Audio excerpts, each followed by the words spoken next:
United service organisation, இந்த யுஎஸ்ஓ அப்படிங்கிற organisation இரண்டாவது உலக போர் நடந்துட்டு இருக்கு 1945.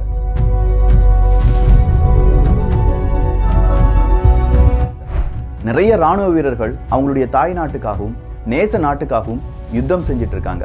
அப்படி யுத்தம் செய்யக்கூடிய ராணுவ வீரர்களுடைய உறவினர்கள், நண்பர்களை பார்க்க வைப்பதற்காக நடிகர், நடிகைகள் இப்படின்னு சொல்ற ஒரு பெரும் பட்டாளத்தை கொண்டு போறது தான் இந்த யுனைடெட் சர்வீஸ் ஆர்கனைசேஷனுடைய வேலை. இதன் காரணமா உறவினர்கள், நண்பர்களும் ராணுவ வீரர்களாக மாறுவதற்கான வாய்ப்புகளும் இருக்கு.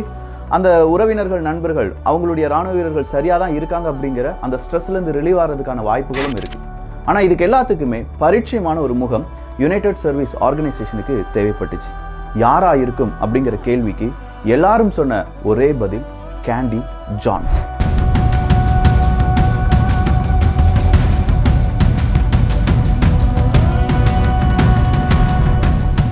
கேண்டி ஜான்ஸ் அப்படிங்கிற இந்த பேர் அழகி 1943 முதல் மாதத்துல 15 மேகசின்ல அட்டைப்படமா வந்த ஒரு அழகி. அந்த அளவுக்கு அழகிய நம்ம எல்லாரும் முன்னாடி நிப்பாட்டிட்டோம்னா, இல்ல அந்த அழகியை வச்சு ஒரு கேம்பெயின் பண்ணிட்டோம்னா, கண்டிப்பா ராணுவ வீரர்களுடைய குடும்பத்துக்கும் ராணுவ வீரர்களுக்கும் ரொம்ப ஸ்ட்ரெஸ் ஃப்ரீயான ஒரு வாழ்க்கை இருக்கும் அப்படின்னு சொல்லி நம்பினாங்க. அந்த கேண்டி ஜான்ஸை கூப்பிடுறாங்க, நிறைய நாடுகளுக்கு போறாங்க. கடைசியா 1945 பிலிப்பைன்ஸ்ல கேண்டி ஜான்ஸ் நிறைய உறவினர்கள் கூட பேசிட்டு இருக்கும்போது மயக்கமாகி கீழே விழுறாங்க. ஐயோ, கேண்டி ஜான்ஸுக்கு என்ன ஆனது அப்படிங்கிற ஒரு கேள்வி எல்லார் மனதிலும் இருக்கு. அன்னைக்கு அவங்க வாங்கின சம்பளம் 1 மணி நேரத்துக்கு $35 அப்படின்னு சொன்னா நம்பித்தான் ஆகணும். அப்படிப்பட்ட கேண்டி ஜான்ஸ் மறுபடியும் எந்திரிக்கிறாங்க. அவங்களுக்கு ட்ரீட்மெண்ட் கொடுத்த டாக்டரின் பெயர் டாக்டர் கில்பர்ட் ஜென்சன் அப்படிங்கிறது தான். யார் இந்த கேண்டி ஜான்ஸ்? எதுக்காக ராணுவத்துக்குள்ள வந்தாங்க இந்த கேண்டி ஜான்ஸ்? கேண்டி ஜான்ஸினுடைய இன்னொரு பக்கம் இருக்கு, அது என்ன?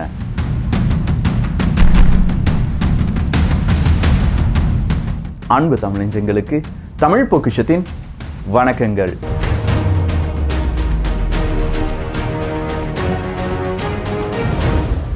டிசம்பர் மாதம் 31ஆம் தேதி 1925 பிறக்கிறாங்க கேண்டி ஜான்ஸ். அட்லாண்டிக் சிட்டியில தான் அவங்க பிறக்கிறது. அவங்களுடைய 3வது வயதில் அவங்க அப்பாக்கும் அம்மாக்கும் பலவிதமான பிரச்சனைகள். டிவோர்ஸ் வாங்கிடலாம் அப்படின்னு சொல்லி நினைக்கிறாங்க. டிவோர்ஸ் வாங்கினதோடி கேண்டி ஜான்ஸை அவங்க அம்மா, நான் வளர்த்துக்கிறேன், பிலடெல்பியாவில் இருக்கக்கூடிய எங்களுடைய அம்மா வீட்டுக்கு நான் போறேன்னு சொல்லி இந்த கேண்டி ஜான்ஸ் அவங்களுடைய பாட்டி வீட்டில் தான் வளர்ந்துட்டு இருக்காங்க. இவங்களுடைய அம்மாவுக்கு, கேண்டி ஜான்ஸினுடைய அம்மாவுக்கு அவங்க புருஷன் வழியா ஏற்பட்ட ஸ்ட்ரெஸ் காரணமா கேண்டி ஜான்ஸை வெளியில அனுப்புறதுக்கு ஒரு விதமான தயக்கம். ஸோ வீட்டுக்குள்ளேயே போட்டிருப்பாங்க. சொல்லப்போனா ஒரு இருட்டு அறைக்குள்ளேயே பூட்டி வச்சிருப்பாங்க.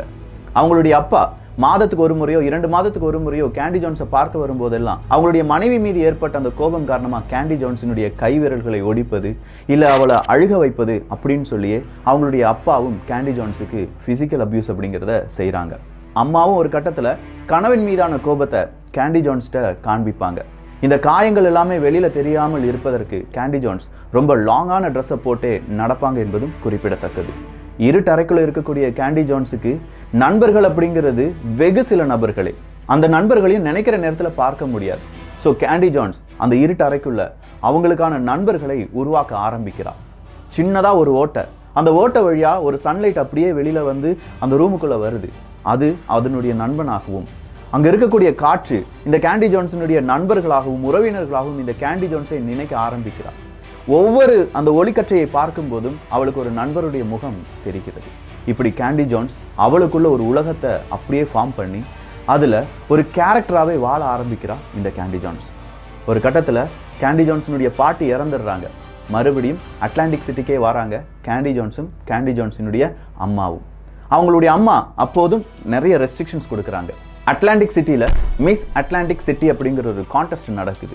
யாருமே எதிர்பார்க்காத வண்ணம் இந்த கேண்டி ஜான்ஸ் அப்படிங்கிறவங்க அதில் பங்கு பெறுறாங்க. அவங்களுடைய ஸ்கூல் டைம்லேயே பார்த்தா ஃபர்ஸ்ட் ப்ரைஸ் அவங்களுக்கு தான் கிடைக்குது. சொல்லப்போனால் மிஸ் அட்லாண்டிக் சிட்டி அப்படிங்கிற பட்டம் அவங்களுக்கு கிடைக்குது. அன்றிலிருந்து மிஸ் அட்லாண்டிக் சிட்டியாக வந்தவங்க நிறைய இடத்துக்கு போகிறாங்க, நிறைய ஃபேஷன் டிசைனிங் பண்ணுறாங்க, நிறைய மேகசினுக்கு கவர் ஃபோட்டோவாக மாறுறாங்க. மிஸ் அமெரிக்கா கான்டெஸ்ட்டில் மிஸ் நியூ ஜெர்சினுடைய ரன்னரப்பாக மாறுறாங்க இந்த கேண்டி ஜான்ஸ்.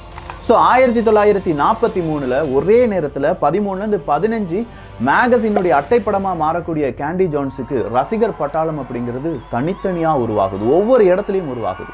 அப்படிப்பட்ட கேண்டி ஜான்ஸ் தான் 1945 யுனைடெட் சர்வீஸ் ஆர்கனைசேஷன் கூட பிலிப்பைன்ஸுக்கு போறாங்க. மயக்கமாகறாங்க. அவங்கள சோதித்த டாக்டர் யார் அப்படின்னு பார்த்தா டாக்டர் கில்பர்ட் ஜென்சன் அப்படின்னு சொன்னோம். ஆனா டாக்டர் கில்பர்ட் ஜென்சனுடைய உண்மையான பெயர் என்ன அப்படின்னு கேட்டீங்கன்னா டாக்டர் வில்லியம் எஸ் குரோகர் என்பதுதான். 1945 முடிஞ்சிருச்சு. 1946 இந்த கேண்டி ஜான்ஸுக்கும் ஹேண்டி கொனோவர் அப்படிங்கிற ஒரு பெரிய அட்வர்டைஸ்மெண்ட் நடத்தக்கூடிய ஒரு ஓனருக்கும் கல்யாணம் ஆகுது. இந்த ஹேண்டி கொனோவர், கேண்டி ஜான்ஸ் இவங்களுக்கு 3 குழந்தைகள் பிறக்கின்றன. 1946 தொடங்கின மன வாழ்க்கை 1968, 69 கொஞ்சம் கொஞ்சமா இருட்டாகுது. இந்த கொனோவர் அப்படின்னு சொன்னோம் பாத்தீங்களா, அவர் கொஞ்சம் கொஞ்சமா கேயா மாறிட்டு இருக்கார். இது கேண்டி ஜான்ஸுக்கு சுத்தமா பிடிக்கல. ஒரு பகல் நேரம் எந்திரிச்சு பார்க்கும்போது ஹாரி கொனோவர் இல்லை. ஹாரி கொனோவர் மட்டும் இல்லை, அவங்களுடைய பேங்க்ல இருக்கக்கூடிய பணம் எல்லாத்தையுமே எடுத்துட்டு அவனுடைய கணவன், இந்த கேண்டி ஜான்ஸனுடைய கணவன் எங்கேயோ ஓடி போயிட்டான். இப்போ இந்த கேண்டி ஜான்ஸ்ட இருப்பது 3 குழந்தைகள், வெறும் $36 பணம், நிறைய கடன். இதை வச்சுட்டு இவளால் என்ன செய்ய முடியும் அப்படிங்கிற ஒரு கேள்விதான் இப்போ இந்த கேண்டி ஜான்ஸ் மனதில் ஓடிட்டு இருக்கு. 1946 கேண்டி ஜான்ஸுக்கு திருமணமான கொஞ்சம் நாள்லயே கேண்டி ஜான்ஸ் என்ன செய்யறாங்கன்னா, தனியாக ஒரு ஆஃபீஸ் போட்டிருந்தாங்க. அந்த ஆஃபீஸில் இருந்து நிறைய பேருக்கு புத்தகங்கள் எழுதுவது, ஒரு NBC அப்படிங்கிற ரேடியோவில் வாரத்துக்கு ஒரு முறை ஒரு ப்ரோக்ராம் பண்ணுறது அப்படின்னு சொல்லி ரொம்ப பிஸியாக தான் இருந்தாங்க.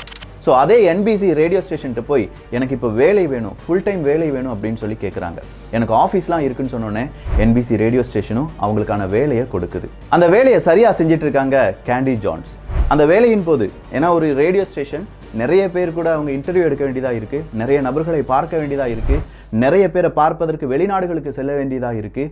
ஸோ கேண்டி ஜான்ஸ் எல்லாமே செய்கிறாங்க. அவங்களுடைய ஆஃபீஸில் ஒரு நாள் இருந்துட்டு இருக்கும்போது திடீர்னு பார்த்தா ஒரு இராணுவ வீரர், அவர் பணியிலிருந்து ஓய்வு பெற்ற இராணுவ வீரர் தான். இந்த இராணுவ வீரரை எப்போ பார்த்துருக்காங்கன்னா 1945 USO ஆர்கனைசேஷனுக்கு போனாங்கல்ல, அப்போ பார்த்துருக்காங்க. அப்போ அந்த இராணுவ வீரர் கேட்குறாங்க, உங்களுடைய ஆஃபீஸை FBI-னுடைய ஒரு லெட்டர் போஸ்ட் மாதிரி யூஸ் பண்ணிக்கிட்டுமா? இங்கே நாங்கள் லெட்டர் தரோம், நீங்கள் எங்கேயாவது ஊருக்கு போனீங்கன்னா அந்த லெட்டர் அங்கே கொடுத்துருங்க, இல்லாட்டி வேறு ஏதாவது நபர் வந்து அந்த லெட்டர் எடுத்துகிட்டு போயிடுவாங்க அப்படின்னு சொன்னோன்னே இந்த கேண்டி ஜான்ஸுக்கு ரொம்ப பெரிய சந்தோஷம். நாட்டுக்காக இதையாவது நம்மளால் செய்ய முடியுதே அப்படிங்கிறது தான். ஸோ கொஞ்சம் நாட்களுக்கு பிறகு இன்னொரு இராணுவ வீரர் வரார். அந்த இராணுவ வீரர் வந்து கேண்டி ஜான்ஸ்ட, நீ FBI-க்காக வேலை செய்றியா அப்படின்னு சொல்லி கேட்குறாங்க. கேண்டி ஜான்ஸ், ஓகே நான் வேலை செய்கிறேன், ஆல்ரெடி நான் செஞ்சுட்டு தானே இருக்கேன் அப்படின்னு சொல்லி அந்த கான்வர்சேஷன் அதோடு முடியுது. கரெக்டாக 1972 மறுபடியும் இந்த Candy Jones NBC radio station கூடவே பழக்கமான இன்னொரு நபர், அவருடைய பெயர் ஜான் நேபல் அப்படிங்கிறவர் தான். ஸோ ஜான் நேபலை கல்யாணம் செய்கிறாரு. 1972 இவங்களுடைய வாழ்க்கை நல்லா தான் போயிட்டு இருக்கு. இந்த ஜான் நேபல் யார் அப்படின்னு கேட்டிங்கன்னா, இரவு நேரங்களில் ரேடியோ ஸ்டேஷன் நடத்தக்கூடிய ஒரு நபர். அவர் பேசக்கூடிய விஷயங்கள் எல்லாமே ஏலியன்கள், சூப்பர் பவர், இதை பற்றி நிறைய விஷயங்கள் பேசிட்டு இருப்பாங்க. ஸோ இரவு நேரத்தில் ஜான் நேபல் கூட யாரும் இணைந்து கொள்றாங்க, இந்த கேண்டி ஜான்ஸ் அப்படிங்கிறவங்களும் இணைந்து கொள்றாங்க. அவங்களுடைய ஷோ ரொம்ப சூப்பராக போயிட்டு இருக்கு. ஒரு நாள் நைட்டு ஜான் நேபல் திடீர்னு எந்திரிச்சு பார்க்குறார். அப்படி எந்திரிச்சு பார்க்கும்போது கேண்டி ஜான்ஸ் அவருடைய கழுத்துல ஏறி அவரை கொல்றதுக்கான ஒரு போஸ்ல உட்கார்ந்துட்டு இருக்கா. ஜான் நேபலுக்கு என்ன செய்யறதுனே தெரியல. ஷவுட் பண்றாரு, கத்துறாரு, ஏய் கேண்டி அப்படின்னு சொல்லி கத்துனோடனே அவ கீழே படுத்து தூங்குறா. என்ன நடந்தது? அடுத்த நாள் கேட்குறாங்க, உனக்கு என்ன ஆச்சு அப்படின்னு சொல்லி கேட்கும்போது கேண்டி ஜான்ஸ் சொல்றா, எனக்கு ஒன்றும் ஆகலையே, நான் நல்லா தானே இருக்கேன். ஆனால் 1 மணி நேரத்துலேயே அந்த கேண்டி ஜான்ஸ், எனக்கு FBI கூட வேலை இருக்கு, நான் போறேன். ஏன்னா எப்போவுமே FBI கூட எனக்கு வேலை இருக்குது, FBI கூட வேலை இருக்குன்னு சொல்லி கொஞ்சம் கொஞ்சம் போவாங்க, ஆனால் திரும்ப வந்துடுவாங்க. ஆனால் அன்னைக்கு நைட்டில் நடந்ததுலேருந்து ஜான் நேபலுக்கு ஏதோ விதமான ஒரு சந்தேகம். ஒருவேளை நம்மளை ஏமாத்துறாளோ, வேற யாரு கூடயோ இவளுக்கு தொடர்பு இருக்கோ, அவளை ஹிப்னோசிஸ் செஞ்சு பார்க்கலாம். ஹிப்னோசிஸ் செஞ்சு பார்த்தோம்னா உண்மை வெளியில் வந்துடும். உனக்கு நிறைய பிரச்சனைகள் இருக்குமா, உன்னை நான் ஹிப்னோசிஸ் பண்ண போகிறேன் அப்படின்னு சொல்லி இந்த ஜான் நேபல் அவர்கள் கேட்குறாங்க. தன்னுடைய கணவன் கேட்டு மறுப்பாளா கேண்டி ஜான்ஸ்? ரொம்ப இரக்க குணமுடையவள், ரொம்ப மென்மையானவள். ஸோ ஓகே சொல்கிறான். ஜான் நேபலும் இந்த கேண்டி ஜான்ஸை ஹிப்னோசிஸ் பண்ணுறாங்க. அப்படி ஹிப்னோசிஸ் பண்ணும்போது, நீ யார் அப்படிங்கிற கேள்வியை ஜான் நேபல் கேட்குறாங்க. என்ன தெரியாதா, நான் தான் அலரின்.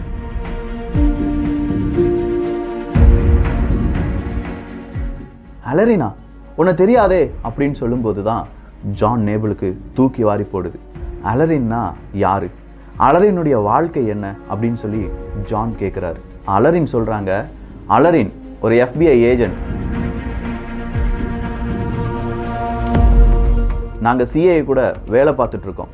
என்னுடைய வேலை இந்த மாதிரி அமெரிக்காவுக்கு யாரெல்லாம் எதிரியாக இருக்காங்களோ அவங்களெல்லாம் கொல்றது, அவங்கள பற்றியான உளவு செய்திகளை சேகரிப்பது. ஜான் நேபிளுக்கு வேர்க்க ஆரம்பிக்குது. என்ன சொல்கிற அலரின், அப்படின்னா நீ நிறைய இடத்துக்கு ட்ராவல் பண்ணியிருக்கியா, நிறைய இராணுவ பேசஸ் தெரியுமா அப்படின்னு கேட்டால் புட்டு வைக்கிறான். ஒவ்வொரு இராணுவ பேஸ், அதில் எந்த மாதிரியான இராணுவம் நிலைநிறுத்தப்பட்டிருக்கு, எந்த மாதிரியான எதிரிகள் இருக்காங்க, இவ செய்த ஒர்க், இதை எல்லாத்தையுமே சொல்கிறா அலரின் அப்படிங்கிற அந்த கேரக்டர். ஜான் நேபிளுக்கு ஒரு விஷயம் புரிஞ்சிருச்சு. அவளுடைய அந்த வாழ்க்கை, அதாவது கேண்டி ஜான்ஸ் அப்படிங்கிறது ஒரு வாழ்க்கை, அலரின் அப்படிங்கிறது இன்னொரு வாழ்க்கை. இதனுடைய உண்மைத்தன்மையை தேடி போகிறதுக்காக அவளுடைய வாழ்க்கையை கொஞ்சம் கூட பின்னோக்கி கொண்டு போகிறாரு ஜான் நேபிள் அவர்கள். ஜான் நேபிள் அவர்கள் செஞ்ச ரொம்ப முக்கியமான விஷயம், இவர் கேட்குற கேள்விகளுக்கான பதிலை எல்லாத்தையுமே இவர் ரெக்கார்ட் பண்ணிட்டு இருந்தார் அப்படிங்கிறது தான். கொஞ்சம் தூரம் அப்படியே பின்னோக்கி போகும்போது தான் தெரியுது, இரண்டாவதா ஒரு ராணுவ வீரர் வந்து கேட்டிருந்தார் தெரியுமா, நீ வேணா FBI வந்து வேலை செய்றியானி. அந்த ராணுவ வீரர் வேற யாருமே இல்லை, டாக்டர் ஜென்சன் அவர்கள் தான். அதாவது 1945 அவளுக்கு ட்ரீட்மெண்ட் கொடுத்தாங்க அப்படின்னு சொன்னோம்ல, அதே டாக்டர்.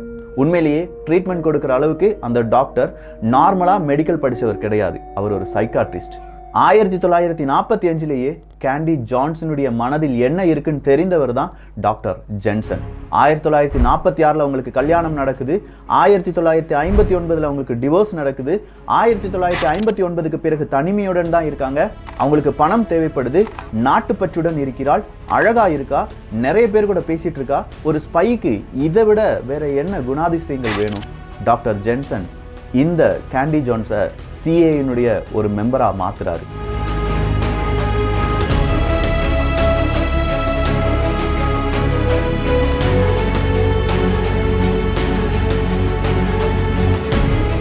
சிஏனுடைய மெம்பரா மாத்துறது எப்படின்னா, நீ அலரின் அப்படின்னு சொல்லி அவளை நம்ப வைக்கிறாங்க. அப்படி நம்ப வைப்பதற்கு மிக உயரிய ட்ரக்ஸ், ரொம்ப பணம் நிறைந்த ட்ரைனிங், மிகப்பெரிய அளவில் அவளுக்கான பாஸ்போர்ட் எல்லாமே எடுக்கப்படுகிறது. அலரின் அப்படிங்கிறவளை நம்ம பார்த்தோம்னா கேண்டி ஜான்ஸ் யாருன்னே நமக்கு தெரியாது. அந்த அளவுக்கு அவளுடைய சிகை அலங்காரத்திலிருந்து எல்லாமே மாற்றி பாஸ்போர்ட்லாம் இருக்கு. இந்த அலரின் அப்படிங்கிறவளுக்கு கையால் ஒரு நபரை கொல்வது எப்படி, என்கிரிப்ஷன் டிகிரிப்ஷன் டிவைசஸை எப்படி யூஸ் பண்ணுறது, எப்படி புகைப்படம் எடுப்பது, எப்படி அடுத்த ஒரு உளவு செய்திகளை வேறொரு நபருக்கு அனுப்புவது அப்படிங்கிற எல்லா ட்ரைனிங்கும் கொடுக்கப்பட்டிருக்கு. வலியை தாங்கக்கூடிய, என்னானாலும் உண்மையை ஒத்துக்கொள்ளாத ஒரு பெண்ணாக, ஒரு இரும்பு பெண்ணாக மாற்றப்பட்டிருக்கிறாள் அலரின் அப்படிங்கிறவர். ஆனால் இதுக்கு பின்னாடி ஒரு சீக்ரெட்டான ப்ராஜெக்ட் இருந்துச்சு. அதுதான் ப்ராஜெக்ட் MK அல்ட்ரா.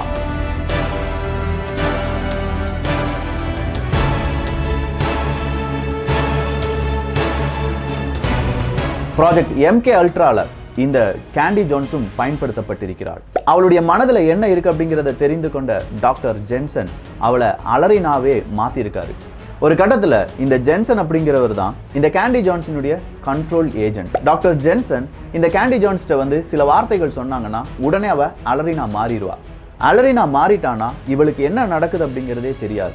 எப்பவுமே இந்த அலரின் அப்படிங்கிறவ ஒரு லிப்ஸ்டிக்கை கொண்டு போவா. எங்கேயாவது பிடிப்பட்டு விட்டால் என்றால் அந்த லிப்ஸ்டிக் எடுத்து போட்டுட்டோன்னா அவ்வளோதான், அவ செத்துருவா. சைனைடை விட ரொம்ப கொடூரமான விஷயம் அப்படிங்கிறது அவளுடைய லிப்ஸ்டிக்ல இருந்து அவளுடைய விரல் நகத்தின் இடுக்கில் வர வைக்கப்பட்டிருந்ததாம். ஏன்னா அந்த அளவுக்கு சீக்ரெட் மிஷன்ல பயன்படுத்தப்பட்டிருக்கிறாள் இந்த அலரின் அப்படின்னு சொல்லக்கூடிய கேண்டி ஜான்ஸ். வியட்நாமுக்கு போறாங்க. வியட்நாம் யுத்தம் நடந்துட்டு இருக்கும்போது அங்க இருக்கக்கூடிய ராணுவ வீரர்களை பார்த்துருக்காங்க. நிறைய சோவியத் யூனியன் ரஷ்யாவினுடைய ராணுவ வீரர்களை ஹனி ட்ராப் செஞ்சிருக்காங்க. இது எல்லாத்துக்கும் காரணமாக இருந்த இந்த கேண்டி ஜான்ஸுக்கு தன்னுடைய உடலில் அலரின் அப்படிங்கிற ஒருத்தி இருக்காங்கிறதே தெரியாது. ஜான் நேபிளுக்கு இந்த உண்மை எல்லாமே தெரியுது. ஜான் நேபிளுக்கு வேறொரு உண்மையும் தெரியுது. இவ எவ்வளோ பெரிய ஸ்ட்ராங்கா இருக்காங்கிறத சிஏனுடைய ஏஜென்ட் அந்த டாக்டர் ஜென்சன்ட்ட கேட்குறாங்க. அதுக்கு டாக்டர் ஜென்சன் எல்லாரையும் கூப்பிட்டு உட்கார வைக்கிறார். அப்படி உட்கார வச்ச நடுவில் ஒரு டேபிள் அப்படிங்கிறது போடப்பட்டு அதுக்கு சைடில் ஒரு சேர் அப்படிங்கிறத போட்டிருக்காங்க. அந்த சேர்ல உட்கார்ந்துருக்கா இந்த கேண்டி ஜான்ஸ். அந்த சேர்ல உட்கார்ந்திருந்த அந்த கேண்டி ஜான்ஸினுடைய உள்ளாடைகள் அப்படிங்கிறது அகற்றப்படுகிறது. அவளுடைய மர்ம உறுப்பில் ஒரு மெழுகுத்திரிய சொருகி அந்த மெழுகுத்திரிய லைட்டிங் பண்றாங்க.